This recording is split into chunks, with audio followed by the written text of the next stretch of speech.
नमस्कार, मैं हूं रविंद्र जैन और आप देखना शुरू कर चुके हैं सबकी खबर। आज मैं आपको मिलवाने लाया हूं आचार्य विद्यासागर जी महाराज के ऐसे भक्त के पास जो 30 साल से शाकाहार का प्रचार कर रहे हैं। आप अंदाज लगाइए, इनका नाम है शफीक खान। ये सागर में रहते हैं। इनका पूरा परिवार आज भी इस्लाम धर्म मान रहा है और ये खुद भी आज भी इस्लाम धर्म मानते हैं। हालांकि ये कहते हैं कि मैं धर्म से दूर रहता हूं। 30 साल से आचार्य विद्यासागर जी के भक्त हैं और आचार्य श्री की प्रेरणा से शाकाहार का प्रचार कर रहे हैं।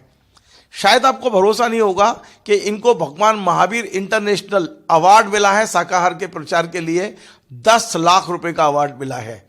आज सागर के एक छोटे से कमरे में रहते हैं। आप समझ सकते हैं कि एक मुस्लिम परिवार का व्यक्ति जो शाकाहार के प्रचार के लिए जीवन को समर्पित कर दे तो समाज में उनकी क्या स्थिति होती होगी। आज आचार्य विद्यासागर जी महाराज हमारे बीच में नहीं है, साशरीर नहीं है, तो 3-4 दिन से शफीक भाई ढंग से सो नहीं पाए हैं। मैं भोपाल से सागर तक केवल उनसे ये देखने आया हूँ, मिलने आया हूँ कि शफीक भाई बगैर आचार्य श्री के 30 साल बाद, क्योंकि एक क्षण भी उन्होंने आचार्य श्री की याद के बगैर नहीं बिताया है। शफीक भाई मेरे साथ हैं, मैं उनसे ही बात करता हूँ कि शफीक भाई बगैर आचार्य श्री के ये जीवन अब कैसा। आपका बहुत बहुत स्वागत है शफीक भाई। बगैर आचार्य श्री के बहुत कठिन जीवन है ये। गुरुजी के बिना तो हम शून्य हैं। गुरुजी कहीं नहीं गए, यहाँ दिल में है। उनके बारे में बोल पाना हमारे बस में नहीं रहा। हमारी हर सांस में गुरुजी बसे हैं, दिल के अंदर गुरुजी बसे हैं। वो कभी नहीं हमसे अलग हो सकते। उनका शरीर भले ही हमसे पंचतत्व में विलीन हो गया दूर होके, लेकिन गुरुजी, मैंने एक आर्टिकल भी लिखा था, एक लाफानी सोच आचार्य विद्यासागर, यानी एक अमर विचार है आचार्य विद्यासागर महाराज जी, जो कभी भी हमसे दूर नहीं हो सकते।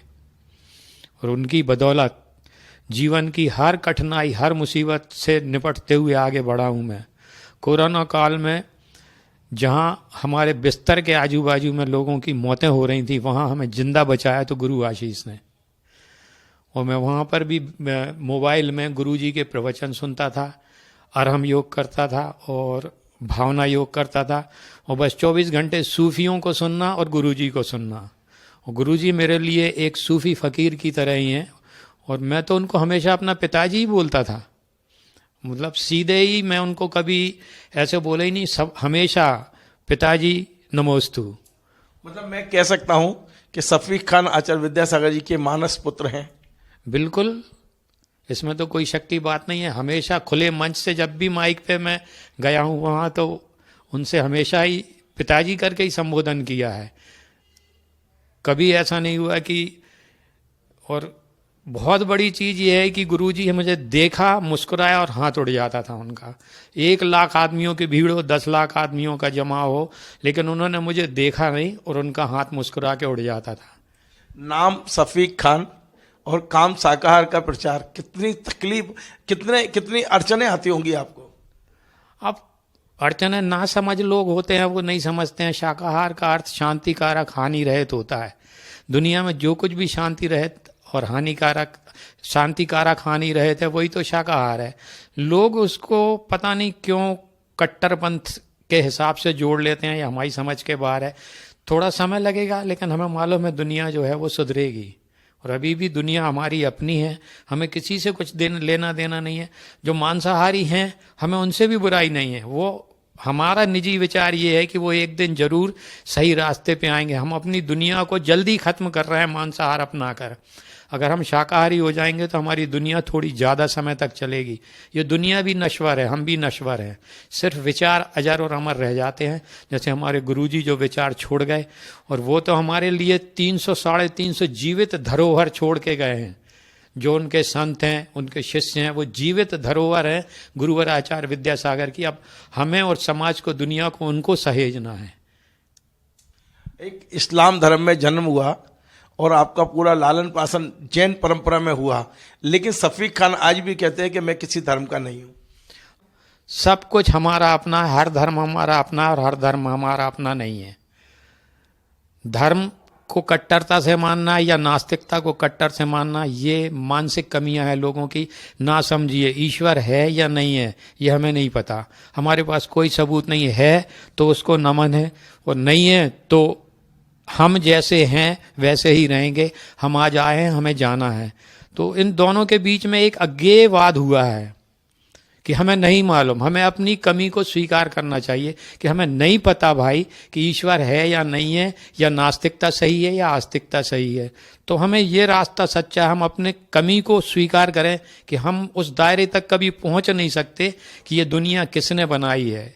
मनुष्य कितना भी ज्ञानी हो जाए, ज्ञान की सीमा के परे है, और इसको भारतीय संस्कृति में अनादि अनंत का सिद्धांत भी कहते हैं। सफीक भाई, आप तो आचार्य श्री को अपना पिता बोलते थे, कभी आचार्य श्री ने भी आपको बेटा बोला? सीधा सीधा बेटा शब्द का तो इस्तेमाल नहीं किया, लेकिन प्रवचनों में उन्होंने हमारे नाम का लेकर हमारा उल्लेख किया है। ये हमारे जीवन की बहुत बड़ी उपलब्धि है कि आचार्य श्री जो किसी का नाम नहीं लेते कभी प्रवचनों में, लेकिन उन्होंने प्रवचनों में हमारा नाम लेकर कहा, तो ये बहुत बड़ी चीज़ है। और वो भी उनके सानिध्य में, जब देश के 9 समाज सेवियों को सम्मानित किया जा रहा था, उसके लिए मुझे बुलाया था। मुझे पता ही नहीं क्यों बुलाया, मैं बस्तर में था। महाराज जी लोगों की मैसेज पहुंची कि आपको पहुंचना है। हम खजुराहो पहुंचे। खजुराहो में हमें ये भी नहीं पता था क्या कार्यक्रम है, गुरु आदेश है वो तो हमारे लिए। हम बैठ गए जाके। उस दिन प्रवचनों में गुरु जी ने सीधा हमारा नाम लिया कि शफीक खान कह रहा था। और कई बार ऐसे मौके अवसर आए कि गुरु जी का जो स्नेह है, वात्सल्य है, वो तो अद्भुत रहा हमारे साथ। सफीक भाई, एक बहुत ही इमोशनल ऐसा सवाल है जो मेरे मन में था। पिछले 35 वर्षों से सफीक खान के हर क्षण आचार्य श्री का आशीष रहता था। सोचते थे कि मेरे को जरा से भी कोई दिक्कत आएगी, दौड़ के मैं आचार्य श्री के पास जाऊंगा और समाधान लूंगा। अब जब नहीं है, बहुत कठिन है साहब। गुरु जी के बिना सब कुछ सूना है। अभी समझ नहीं पा रहे हैं कि अब अपना होगा क्या, क्योंकि गुरुजी तो सब कुछ थे अपना। मतलब गुरुजी के बिना शून्य है, लेकिन हम ये मान रहे हैं कि गुरुजी अभी हमारे बीच हैं, हमारे दिल में है। उस दिल से कोई नहीं निकाल सकता उनको। ये 3 दिन कैसे बीते हैं आपके? बहुत कठिन कमरे में रहता हूँ अकेले, बस ना लिखने में मन लग रहा, ना पढ़ने में लग रहा, ना खाने में, ना पीने में। मतलब ये बहुत ही एक कठिनतम परिस्थिति है जिसको शब्दों में बयान नहीं किया जा सकता। क्या सोचा है आगे? आचार्य श्री की ने जो भी आपको संदेश दिया है उसको लोगों तक पहुंचाने के बारे में? वो तो हमेशा चलेगा, जब तक आखिरी सांस है गुरु के बताए रास्ते पर चलते रहेंगे। उसमें तो कोई शक और संदेह की बात ही नहीं है। गुरु जी का बताया वो रास्ता हमेशा अपन चलेंगे।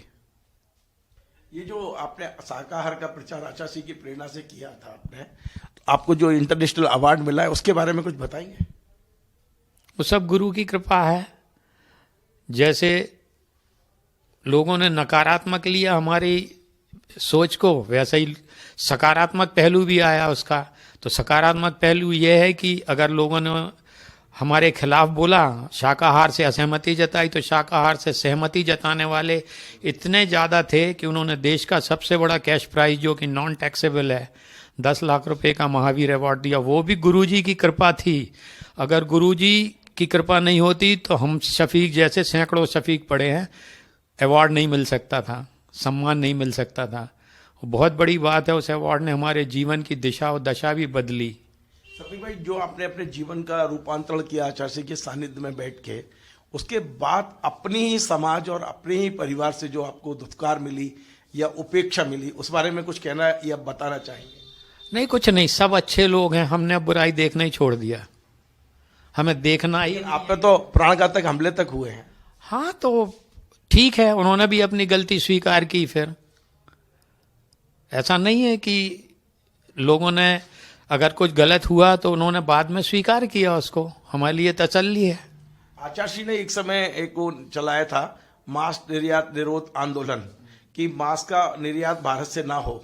सफीक खान उसको लीड कर रहे थे। काफी मतलब आपकी बड़ी भूमिका था उसमें। आपने सड़क पर निकल कर भी आंदोलन किया कि ये नहीं होना चाहिए। हाँ, पूरी टीम, ये सब लोग साथ में रहे हमेशा। और एक्चुअल में क्या है ना, हमारा जो इस क्षेत्र में कहना है वो सिर्फ इतना है कि आपको मांसाहार अच्छा लगता है आप करिए, लेकिन एक बार शाकाहार के बारे में जरूर सोच लीजिए कि दुनिया में सबसे अच्छा विचार शाकाहार है। और जो मांस की दुकानें खुले में बेचते हैं वो गैर कानूनी हैं, तो उसको कानून से रेगुलेट होना चाहिए। हम कभी किसी के विरोध में नहीं गए, हमने शाकाहार का समर्थन किया है लेकिन मांसाहार का विरोध नहीं किया। चलिए, मैं अपने दर्शकों को कुछ और जानकारी शफीक भाई के बारे में बताना चाहता हूं कि केवल ये एक शाकाहार के आंदोलन में इन्होंने आचार्य की बात को आगे नहीं बढ़ाया, बल्कि कुछ पुस्तकों का भी लेखन किया है। मेरे पास ये 4 पुस्तकें हैं। शफीक भाई का कहना है कि 5वीं पुस्तक अभी छप तो गई है पर यहाँ आई नहीं है। बस्तर में अहिंसा की महिमा, ये किताब शफीक भाई के लिए लिखी हुई है। एक मुलाकात फकीरी से, आचार्य विद्यासागर जी से जो मुलाकातें उनकी हुई हैं उस पर इनका ये है। और अपनी अपनी गुरु भक्ति, आचार्य के प्रति इनकी जो गुरु भक्ति है, यदि आप देखेंगे, और जितने आचार्य के भक्त हैं उन्हें आचार्य से क्या मिला है इसका उल्लेख इस पुस्तक में आप देखेंगे। और सबके संत आचार्य विद्यासागर जी, ये जो 4 पुस्तकें हैं ये शफीक भाई ने खुद लिखी हैं और इनका मैं सहयोग किया है डॉक्टर अर्चना जैन ने और इनकी पूरी टीम, जो जैन समाज से भी जुड़े और कुछ नहीं भी जुड़े हैं, लेकिन शफीक भाई ने एक छोटी सी टीम बनाई हुई है जो आचार्य विद्यासागर जी महाराज की से प्रेरणा लेकर आगे बढ़ रहे हैं। तो मैं अब इन किताब और साहित्य के बारे में भी मैं शफीक भाई से जानने की कोशिश करता हूं। आपने शाकाहार का प्रचार किया, बहुत अच्छी बात है, आचार्य की लाइन को आगे बढ़ाया। किताबें लिखने की प्रेरणा आपको कैसे मिली? और मैंने ये देखा इन पुस्तकों में उर्दू शब्दों का बड़ा अच्छा आपने बड़े तरीके से इसमें उपयोग भी हुआ है। किताबें लिखना ऐसे शुरू हुआ कि गुरुजी छत्तीसगढ़ में जो थे वो उनका बिहार चल रहा था, प्रवास चल रहा था, तो हम छत्तीसगढ़ में गए। रायपुर में हमने यहाँ से घर छोड़ के वहाँ चले गए थे हम। तो हमें लगा कि यहाँ नक्सलवाद को बहुत सुना है, तो चलो ढूंढे नक्सलवादी होते कैसे हैं। हम पहुँच गए बस्तर। इसी बीच एक फ़ोटो आई आचार्य श्री के साथ एक बाबा की जो छाल पहने हुए थे। हमें बड़ा अजीब लगा, हम उनको ढूंढते हुए बस्तर पहुँच गए बाबा जी को। हमारे सारे मित्रों ने मना किया, बोले खतरनाक इलाका है, कोई मार देगा वहाँ पे। हमने गुरुजी का आशीष है, हम तो जा रहे, एक पेन डायरी कैमरा लेके और चल दिए वहाँ। आदिवासियों से दोस्ती बनाई और अंदर चले गए। तो वहाँ पर हमने जो कुछ देखा वो हमने, ये डॉक्टर अर्चना जैन जी हैं, इनको बताना शुरू किया। तो इन्होंने कहा कि इस पर लिखते क्यों नहीं हो? तो हमने लिख लिख के वहाँ से इनको व्हाट्सएप पे और मेल पे भेजना शुरू कर दिया। धीरे धीरे करके एक आर्टिकल बना, आर्टिकल लेके गया गुरुजी के पास, अच्छा सीना फुला के हमने बहुत बड़ा काम किया है। 1 मिनट नहीं लगा, गुरुजी ने कहा, हमने कहा गुरुजी अब किताब लिखेंगे इस पर। तो बोले पहले अध्ययन तो कर लो। तो बस वो चीज़ हमें लग गई, हमने कहा अब तो किताब लेके ही आएंगे। फिर उसके बाद हम लोग किताब लेकर ही गए थे और वो यही किताब थी। जी जी जी, हाँ हाँ, ये है ना मेरे पास में ही है। ये जो ये वाली बस्तर में अहिंसा की महिमा, ये किताब इन्होंने पहली किताब यही थी। किताब ये थी, ये पहली किताब है। फिर उसके बाद दूसरी किताब ये थी सबके संत। इसको मुनि श्री निकलंग सागर महाराज जी ने एडिट किया। और फिर ये तीसरी किताब है मुनि श्री हाँ, इसमें जो जैन गुरु भक्त हैं उनके बारे में लिखा है कि लोगों की आस्था कैसी कैसी है। और इसको एडिटिंग और आशीर्वाद डला इसमें पूज्य मुनि श्री समता सागर महाराज जी का। और ये एक मुलाकात फकीरी से, लोग विद्यासागर महाराज जी को जैन संत मानते हैं। हमने तो सूफियों से जुड़े रहे, तो हमने हमेशा कहा है कि विद्यासागर महाराज जी मेरे लिए एक सूफी फकीर की तरह हैं। ना किसी से दोस्ती, ना किसी से बैर, हर किसी को आप जाएंगे मुस्कुरा के आशीर्वाद दे देंगे। ऐसे ऐसे फकीर इस दुनिया में। लोग कहते हैं इस्लाम में मांसाहार है, आपको आश्चर्य होगा, इसमें एक स्टोरी हमने लिखी हुई है। नागौर में एक जो हुए हैं मुस्लिम सूफी फकीर हमीदुद्दीन नागौरी, ये शाकाहारी थे। ये सूफी फकीर थे, इनके दरगाह पे आपको गोश्त खाकर जाना अलाउ नहीं है। वहाँ लिखा हुआ है कि गोश्त खाकर यहाँ ना आए। आपको वहाँ पे जो प्रसादी मिलेगी वो भी शाकाहारी होती है। तो ऐसा नहीं है कि आप जो हैं केवल किसी की जान लेकर ही अपना पेट भरें। आपको बंदिश नहीं है ऐसी कहीं भी, किसी भी उसमें। आप चाहें तो शाकाहारी रह सकते हैं, हम भी शाकाहारी हैं, मुसलमान हैं, नहीं खाते हम। एक आखिरी सवाल कि आचार्य विद्यासागर जी के बारे में अब उनके जाने के बाद, क्योंकि एक बार मेरे को मंडला में चिन्मय सागर जी महाराज ने कहा था कि जब तक पृथ्वी पर आचार्य श्री हैं उनके बारे में लोग समझ नहीं सकते, उनके जाने के बाद पता चलेगा कि क्या शख्स थे। क्या लगता है आपको कि क्या वाकई आगे जाके एक ईश्वर के रूप में इनकी पूजा होगी या होना चाहिए, नहीं होना चाहिए, ये मतलब क्योंकि अभी हमने देखा कि प्रधानमंत्री जी ने बोला कि उनके अंदर ईश्वरीय तत्व था, तो क्या वास्तव में एक ईश्वर अवतार लेकर आए थे जो अब चले गए, शरीर उनका शरीर चला गया? हमने हमेशा आर्टिकल्स में भी लिखा है कि गुरुजी चमत्कार नहीं करते लेकिन चमत्कार होते हैं। गुरुजी के सानिध्य में चमत्कार होंगे ही। हम आपको 2 घटनाएं बताते हैं हमारे जीवन की। हम एनजीओ के ऑफिस में बैठे थे, एक 2 माह की बच्ची लाई गई हमारे पास जिसके दिल में छेद था। अब हमारे पास पैसा तो था नहीं, लाखों रुपए लगना। गुरुजी की तस्वीर लगाए रहते थे हम सामने। हमने गुरुजी की तस्वीर पे नमन किया और एक SOS अपील निकाली शाम को 4 बजे कि एक बच्ची ऐसी ऐसी आई है और इसके कार्डियक सर्जरी होगी, अब दिल का ऑपरेशन होगा छेद बंद करने के लिए। और उसको हमने 4 बजे फ्लैश किया। सवेरे 8 बजे सागर कलेक्टर का फ़ोन हमारे जो अध्यक्ष थे कपिल भाई, उनके पास पहुंच गया कि उस बच्ची का इलाज कराने CM साहब की वाइफ तैयार है। और विद इन 2-5 डेज, 2-5 दिन के अंदर उस बच्ची की सर्जरी दिल्ली के अपोलो में करा दी गई और वो बच्ची आज ठीक है।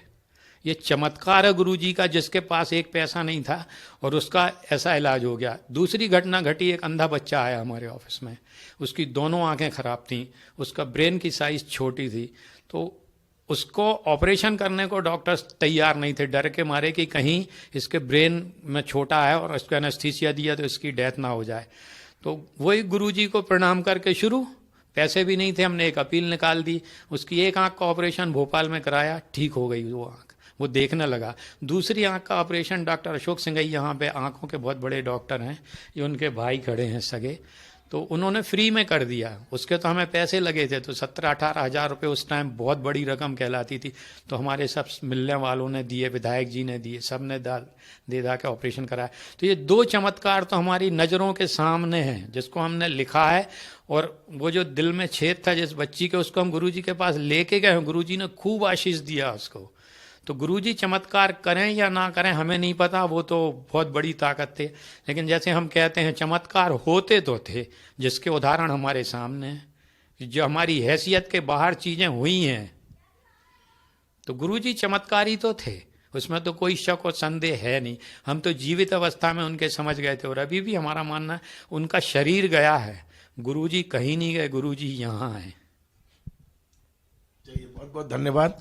तो आपने देखा भावनात्मक इंटरव्यू था जिसमें मेरी भी आंखों से आंसू निकले और शफीक भाई जो आज बड़े गर्व से कह रहे हैं कि आचार्य विद्यासागर जी केवल गुरु नहीं, मेरे लिए वे पिता थे। मैं उन्हें पिता कहकर भी कई बार संबोधित करता था और वे मुस्कुराते थे।